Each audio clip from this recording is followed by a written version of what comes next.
It's the 30th of May 2020, and today we are looking at Psalm 92. It is good to give thanks to the Lord, to sing praises to the Most High. It is good to proclaim your unfailing love in the morning and your faithfulness in the evening. I wonder, do words like these seem to lose their meaning at a time like this?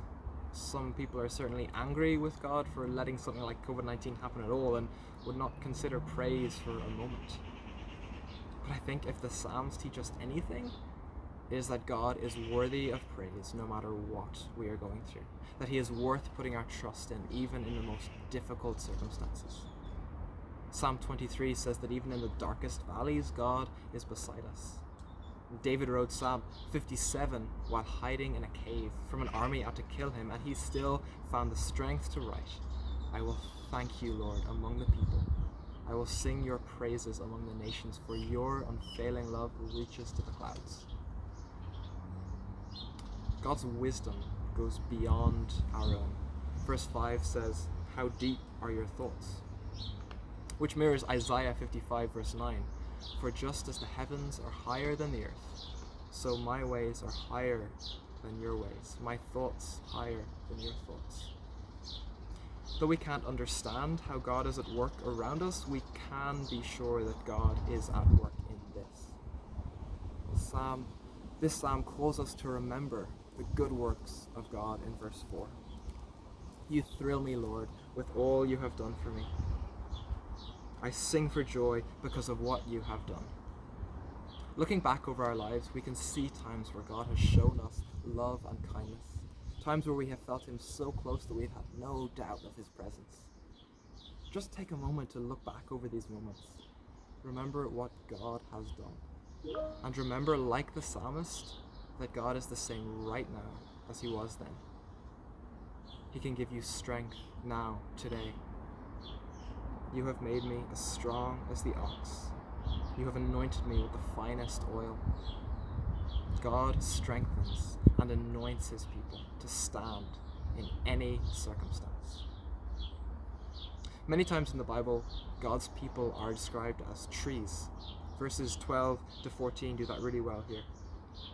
"But the godly will flourish like palm trees and grow strong like the cedars of Lebanon, for they are transplanted into the Lord's own house. They will flourish in the courts of God. Even in old age they will produce fruit and remain vital and green." What a powerful picture.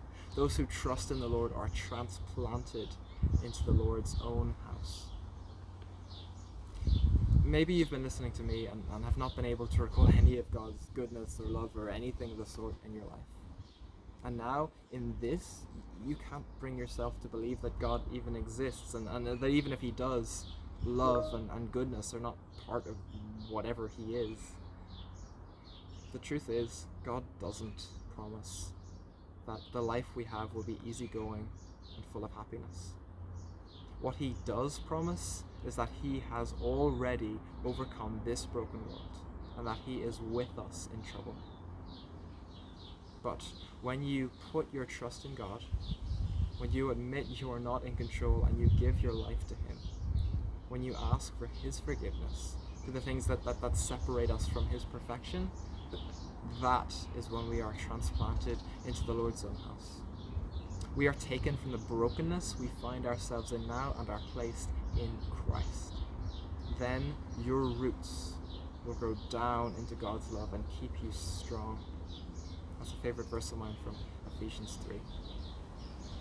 "You will flourish like palm trees and grow strong like the cedars of Lebanon." Palm trees are a symbol of usefulness and productivity. Every part of the palm tree is used. The leaves, the barks, the fruit.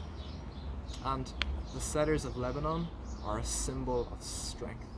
They grow 120 feet tall and are 2.5 meters wide. That is what God promises to those who trust in him. His provision and power, his productivity and perseverance, his purpose and strength. In the sunshine, trees soak up the sunlight. In the storm, they are deeply rooted, anchored in the ground. In the words of Psalm 22:15, they will declare, "The Lord is just. He is my rock. There is no evil in him."